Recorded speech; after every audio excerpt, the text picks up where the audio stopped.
revisión del segundo oficio para luego pasar, después de un break, a la ronda de preguntas, ¿no es cierto?, generales. Eh, Existe, ¿no es cierto?, un oficio sobre el pago de precio por venta de acciones sujeto a una condición suspensiva. Eh, el oficio parte un poco enredado, pero después se va simplificando.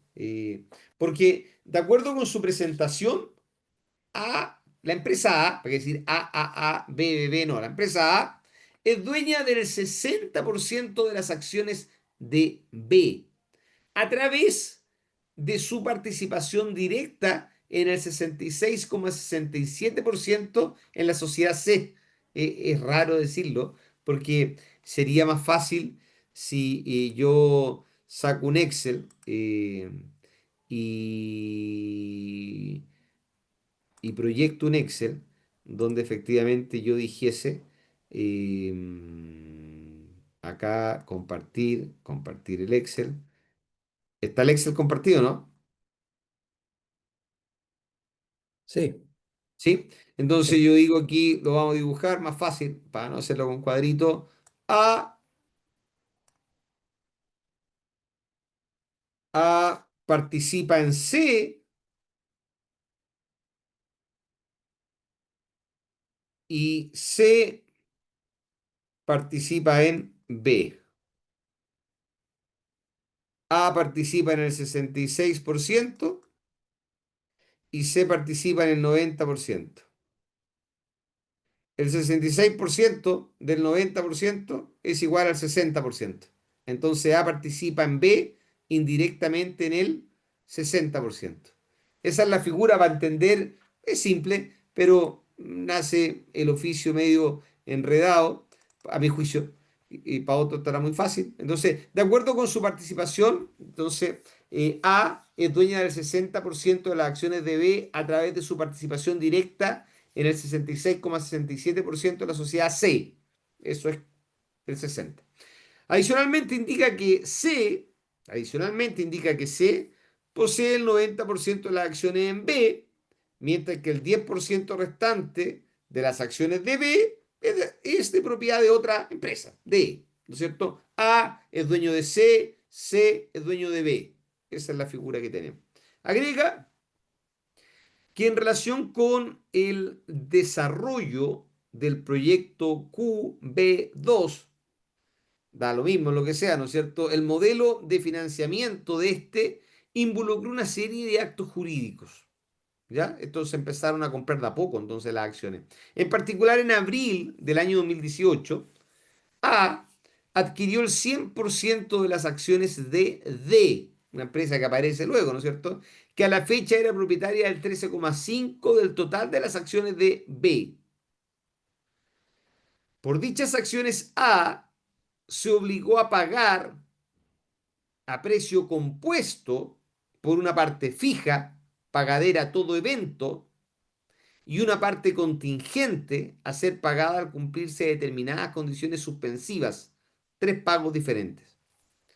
Continúa señalando que en noviembre del 2018 A, la empresa madre de todo este cuento, absorbió a D, producto de la fusión.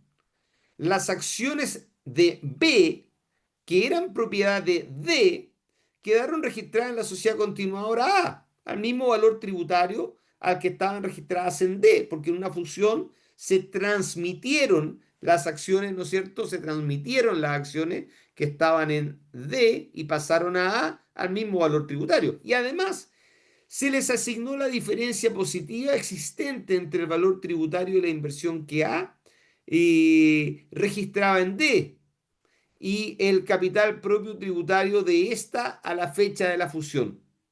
Ahí uno puede ver que si además se le asignó la diferencia positiva existente entre el valor tributario y la inversión que A registraba en D, uno podría estar asumiendo que ahí había eh, un badwill y ese badwill se le sumó, ¿no es cierto?, al valor de las acciones y el capital propietario de esta a la fecha de la fusión. No es tan relevante para lo que sigue, El costo tributario al que A tenía registradas las acciones de D correspondía al monto efectivamente pagado hasta esa fecha. ¿Por qué digo? Porque esto se va adelgazando y llega a otro punto, es qué hago con el saldo que pagué. ¿No? Esto daría para otros oficios más, po, ¿ya? Pero se va adelgazando en otra cuestión. Entonces, agrega que en marzo del 2019 AAA efectuó un aumento de capital en C, vehículo de inversión conjunto entre A y el nuevo socio que ingresó a la propiedad de B.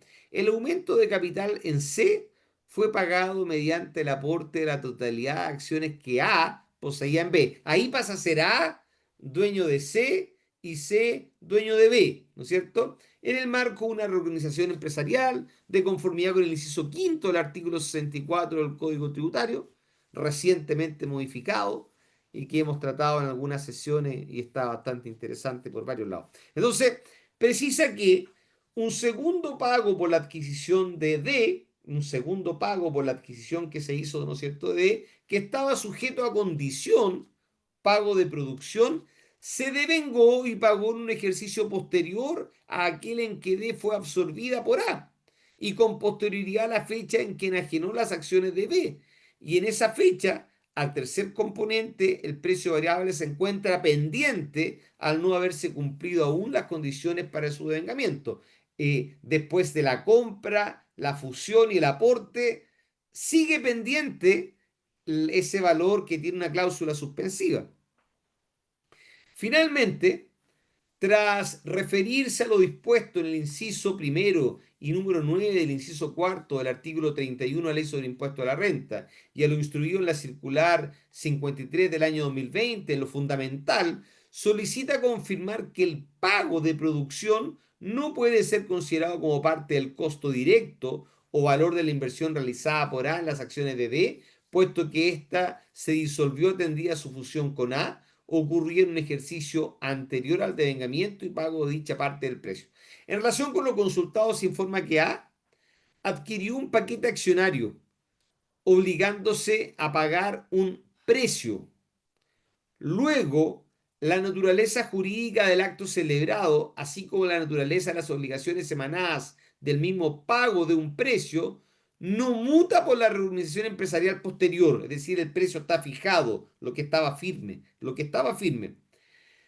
En cuanto a la obligación de pagar un precio, esta se cumplió en parte a todo evento y otra parte queda sujeta a la condición suspensiva, sujeta al cumplimiento de ciertas condiciones. A su turno, la condición suspensiva es aquella en que hay un hecho futuro e incierto que suspende el nacimiento del derecho y de la obligación correlativa. Desde el punto de vista tributario, existiendo una renta supeditada al cumplimiento de este tipo de condición, la renta se devenga en el ejercicio en que se cumple la condición y se percibe cuando el deudor cumple con su obligación. Correlativamente, el cumplimiento de la obligación será exigible una vez se cumpla la referida condición. Está explicando, ¿no es cierto?, la conceptualización de la condición suspensiva.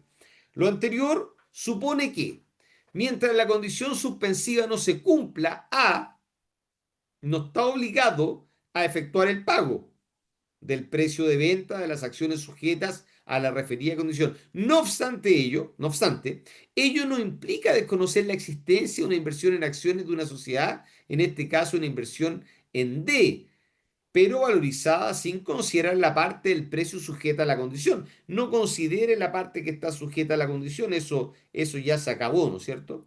Luego, desde la perspectiva del adquirente, al cumplirse la condición suspensiva, y debiendo pagarse el precio sujeto a dicha condición, dicho pago ciertamente constituye un mayor valor de adquisición de los títulos, siendo irrelevante que los pagos se materialicen en forma posterior a la disolución de D y enajenación de las acciones de B. Con todo, atendiendo a que D ya se disolvió y que las acciones de B ya fueron aportadas, enajenadas a otra sociedad, al efectuarse el pago, el precio contingente, sujeto al cumplimiento de la condición suspensiva, este pago a ser representativo de un mayor valor de la adquisición de las acciones en comento, y al no existir a dicha fecha tales acciones en el patrimonio del contribuyente, porque ya la empresa A ya no las tiene en su patrimonio, está pagando por algo que ya no está, po, ¿no es cierto? Entonces, no es posible incrementar el valor de la inversión. Si ya no lo tiene A, lo tiene C, ¿no es cierto? Eh, por lo que deberá ser reconocido como un gasto en el año en que se cumplan las condiciones, las referidas condiciones en virtud del artículo 31, número 13. Entonces, es un oficio bien interesante porque se da una vuelta súper grande explicando el contexto. De este oficio podrían salir varios otros oficios quizás, pero efectivamente el análisis de esto solamente se refiere a lo que paga finalmente A por esa condición, por ese precio contingente, ¿no es cierto? ¿Cuál es el precio contingente? Porque ya no es dueño de toda la escalera de acciones y está pagando algo que no tiene cómo valorizar porque ya no es dueño de las acciones de la empresa B. De esa perspectiva, el oficio dice, llévelo a gasto y inmediato. a quién se lo paga? Perdona, me perdí ahí. ¿A quién se lo paga? Cuando la... Ahí no me perdí. O sea, se lo paga a... Al adquirió el que fue el 100% de vendedor las en la acciones época. de B. ¿Cómo? Perdón. Debería Pero el que, pagárselo al que fue el vendedor en la época. pero que Claro. ya no existe. Pero es el que ya no existe. Claro, pero yo no sé si el oficio da esa vuelta. No le da esa vuelta. Simplemente Claro. dice que el que No lo lo dice. paga, que el que lo paga, efectivamente lo tiene que llevar a gasto. Claro, dice, igual lo tiene que pagar, aunque no exista, ya no hay inversión, es gasto. Eso le dice. No tiene ya qué inversión valorizar, aun cuando esté en la cadena piramidal hacia abajo, ¿no es cierto? Pero él ya no tiene esas acciones en su activo. Por lo tanto, no puede apreciar el valor de su activo. Lo único que le queda es llevarlo a gasto. Para el otro gallo, para que el que haya vendido será un ingreso. Nada más. ¿Cachai? Claro. Claro, y si no tenía quién, porque la sociedad a la que le vaya a pagar ya no existe, vaya a tener que seguir el camino de quiénes son los dueños, quién debería recibir, po. ¿Quién eran ¿Quién los aporta? dueños? ¿A qué pasó? Tenéis que dar la vuelta, dar la No, otra no. vuelta correspondiente ahí, po. ¿Quién se apodera? Seguramente el dueño va a tener claro que le deben. Ese va a aparecer, ¿no es cierto? Cuando aparezca la condición, se cumple la referida condición. Pero efectivamente, claro, ese no creo que haya que buscarlo, ese va a aparecer solo. Claro. Claro, Además que si esa sociedad la vendiste, se murió, lo que sea, lo que pudo haber ocurrido con ella, seguramente ahí existía algún registro contable que lo valorizaron en el momento y de alguna forma el dueño de esa plata va a aparecer, pero claro. tiene que haber un reconocimiento contable previo.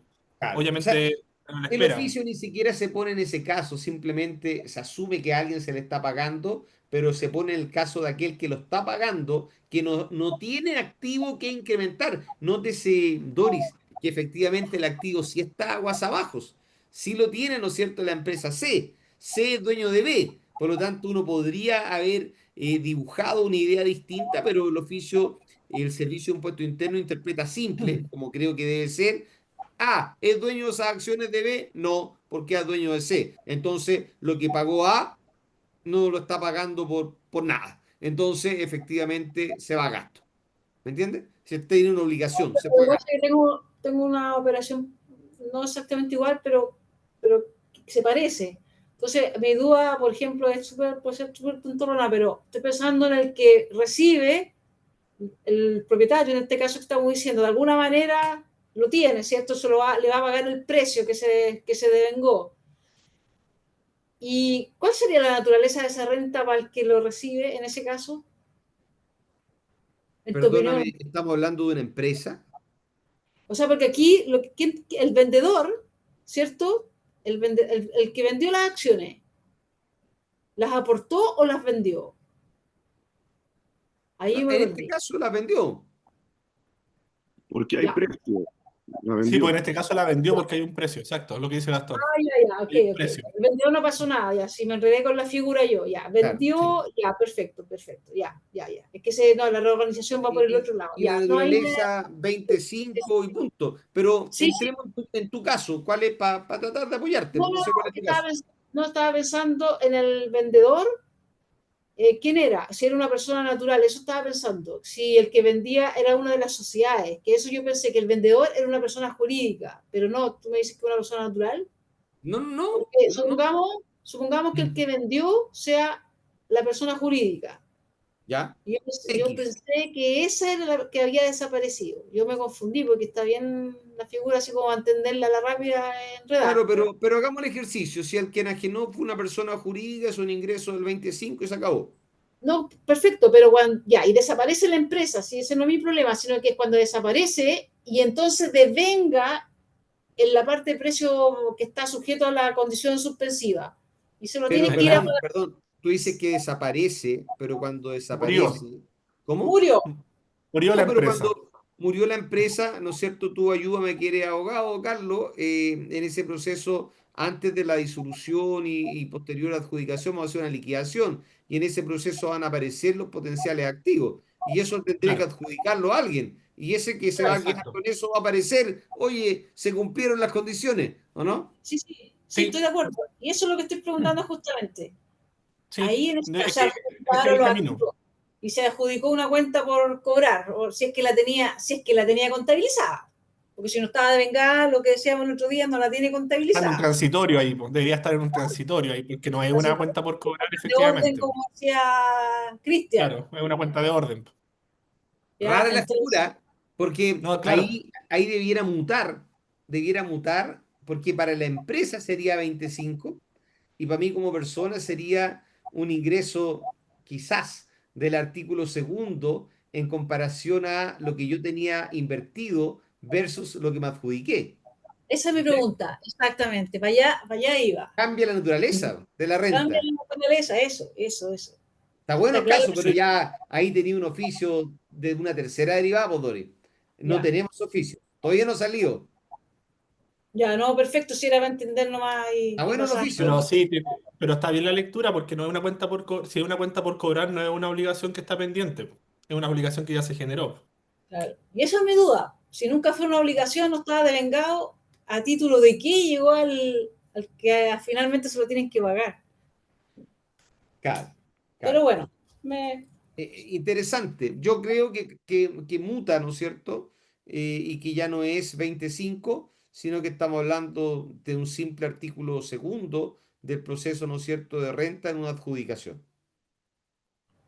de acuerdo. Y pero eso ya va a tener. ¿Por qué digo que necesita otro oficio? Porque la pregunta sería, ok, ¿y cómo cumplo la condición del 25 en la empresa versus lo otro? Y ahí tendría que ser el oficio: despreocúpese del 25 en la empresa, tribute solo en la persona con los impuestos finales. De acuerdo. ¿Cachai? Eso pienso que podría ser una salida del servicio. Don Gastón, cuéntenos. Hola Javier, ¿cómo estáis? Muy Tengo bien, muchas para vos un gracias. asunto. Sí. Oye, mira, en relación con la condición suspensiva, me tocó la otra vez el siguiente caso. Hay una sociedad que tiene un activo a valor de libro, ponte tú de 20, y entendí que finalmente quería transferirle un tercero en 40. La estructura que planearon fue la siguiente. La sociedad dueña del activo se divide y asigna este activo subyacente en el valor de libros 20. Inmediatamente después, la sociedad hija, de la cual los socios dueños del activo subyacente, ¿cierto?, también participan, hace un aumento de capital donde ingresa un tercero y eh, las acciones originales de la sociedad hija, que eran los dueños del activo subyacente, crean una serie de acciones preferentes donde dicen, cuando se cumplan ciertos requisitos, condición suspensiva, voy a tener un dividendo a todo evento de 20 y en ese momento me voy a ir de la sociedad. No sé si me equivoco, pero cuando uno revisa esto, se da cuenta de que fue una manera de enajenarle a un tercero en 40, eh, eh, manteniendo el valor de libros Claro, claro. Yo, y yo te iba a creando... decir, y el último apaga la luz, porque finalmente es como, claro, efectivamente se ve bien truculento lo que tú me estás contando, porque con este dividendo salgo, o sea, entré para que me den un dividendo y compré de una Sí, forma ¿no es cierto?, distinta a la participación de este activo, ¿no es cierto? Es algo así. Estoy Sí, anotando para el catálogo para mandárselo ahí para catálogo. Está bueno. Oye, son bien ingeniosos, son Está bien bueno, está ingeniosos. bueno. Uno no pero da, con la actitud que tiene hoy día el servicio, lo encuentro súper riesgoso porque es eh, tan evidente, a todas luces, a todas luces. sí. Oye, y a propósito, y haciendo un paréntesis antes que nos vamos a break, si ustedes se dan cuenta, esto es un comentario personal, cuando hablamos, Carlos, y tú que estás y sigues cerca del mundo de los que trabajan en los procesos de interpretación, pero más que nada de redacción de la norma, y que muchas veces los abogados no lo entienden, me ha tocado participar en comisiones de reforma hace hartos años atrás, y esto da cuenta de que estoy bastante viejo, donde efectivamente traté de hacerlos ver lo siguiente. Cuando nosotros hablamos, lo primero es diferenciar entre un impuesto final y un impuesto intermedio. El impuesto global complementario es un impuesto final. El impuesto que paga una empresa es un impuesto intermedio. ¿Por qué? Porque cuando yo pago mi global complementario, estoy pagando mi global complementario con dineros ya tributados. No sé si me explico. Si yo me quiero comprar un auto, por ejemplo, tengo 140 palos en la empresa y hacer en la oficina. La verdad no tenemos nada porque no nos ha ido bien, nos dijo Cristian del Corto, ¿para qué llora? Si tenemos 140 palos en la empresa y yo me quiero comprar hoy en día un Land Rover de 100 palos, yo tengo que retirar los 140 palos, tributo por los 140 y le paso al fisco 40. El fisco se quedó con 40 palos. Estoy simplificando mucho, pero yo me quedé con mi autito de 100 palos a nombre de Javier Jaque y el fisco se quedó con 40 palos. Pero efectivamente, distinto es, y voy a poner el ejemplo, que yo comprara el auto por 100 palos en la empresa y lo ocupara. Ahí me dirías tú, oye, te aprovechaste de la empresa y estás ocupando el mismo auto por 100 palos. En el caso donde yo actúo bien, me cuesta 140, y en el caso de Cristian del Corto, que lo usa adentro, le salió 100 palos. O sea, tuvimos 40 palos de diferencia. ¿Por qué voy a eso? Porque cuando hablamos de los retiros desproporcionados, existe una norma, a mi juicio, bien absurda. Porque dice, mira, Javier Jaque se llevó su retiro y pagó un global complementario. Entonces, el sustituto de ese impuesto es un 40%, pero 40% de dinero no tributado, po. 40% de dinero no tributado muy distinto al 40% de un dinero tributado. El 40% que yo puedo pagar a nivel de global complementario no es equivalente al 40% que pagó la empresa, porque la empresa lo está pagando con dinero que no han pagado los impuestos. Por lo tanto, es mucho más barato. Oye, castígame. ¿Castígame con qué? Con el 40. Porque en este caso mi papá, don Luis Alberto Valenzuela, se llevó toda la plata, vinieron a mí y me cobraron algo y él terminó pagando 40% de la empresa, lo que en dineros equivalente a tributario probablemente alcanza como el 20 y tanto tasa efectiva. No sé si me explico. La norma está mala. Más Es faltan, que sí. sobran abogados y faltan más ingenieros en esa redacción de la norma. Está malo eso. Es No, una broma yo para los había visto abogados, ese pero cálculo.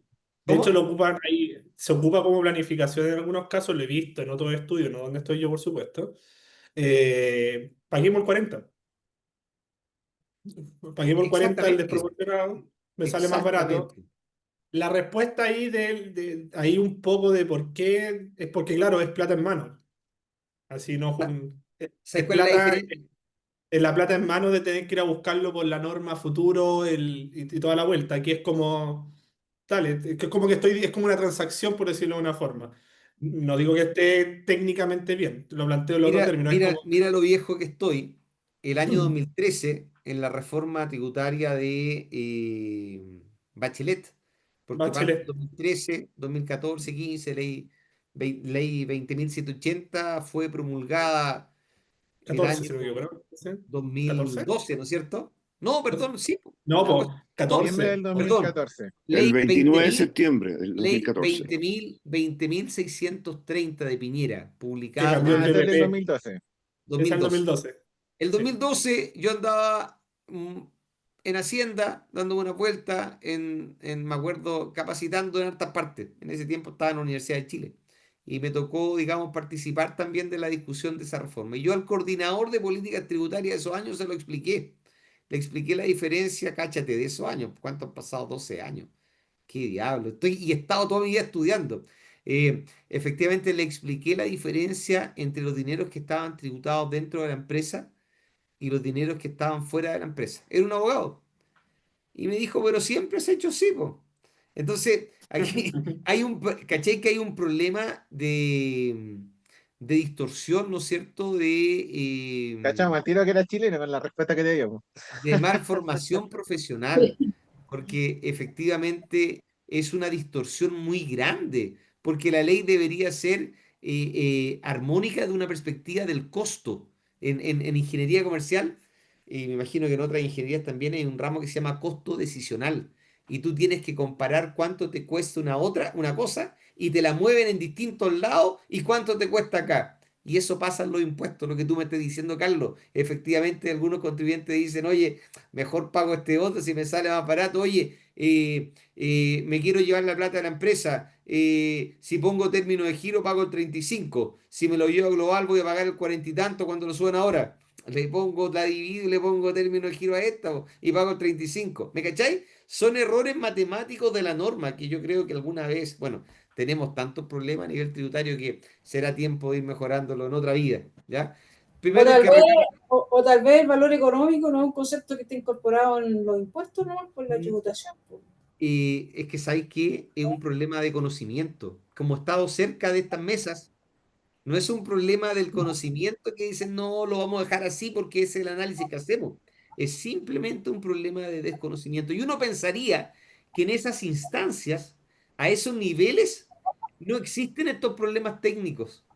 Pero Pero cuando dice Carlos, perdón, pero Carlos decía, da un argumento. ¿Cuánto era el argumento? ¿Cuál era el argumento? No, porque al final, pero yo no sé si habrán ocupado eso, pero uno saca la cuenta de que en 2 meses puedo obtener el 24 o 25% de algo que quería cobrar, que en un par de años conseguir conseguir el 40, estoy exagerando. sí, A eso me Eh, refiero que el costo transaccional. pero claro, esa es la estrategia de fiscalización, y que claro, debiera que el ser muy valor económico no distinta, está Claro, considerado.